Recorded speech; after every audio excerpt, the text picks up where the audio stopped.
शख्स जंगल में लकड़ियां काटने जाया करता था तो शेर से दोस्ती हो गई, यानी डायरेक्ट बादशाह से दोस्ती हो गई। और बादशाह भी वो जो जंगल का बादशाह है, जंगल के बादशाह से दोस्ती हो गई। अब वो लकड़हारा गरीब आदमी था, लकड़ियां तो काटनी होती थी।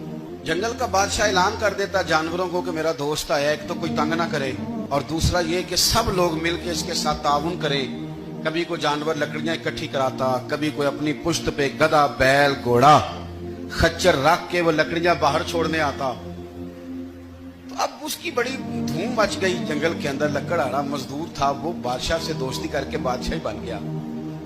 वो घर आके ना बीवी को अक्सर बताता कि मेरा एक दोस्त है, मैं जाता हूं तो सारी पहले ही मखलूक खड़ी होती है मेरे इस्तकबाल के लिए। दोस्ती जो बड़े से हो गई है, तो वो लोगों को बताता, बीवी को भी बताता दोस्त है। तो बीवी कहने लगी इतनी तो तारीफें करता, ये नहीं बताया कि वो जंगल का शेर है, पर निरा दोस्त बता दिया। बीवी कहने लग गई कि तू इतना जो उसका जिक्र करता है तो किसी दिन बुला ना।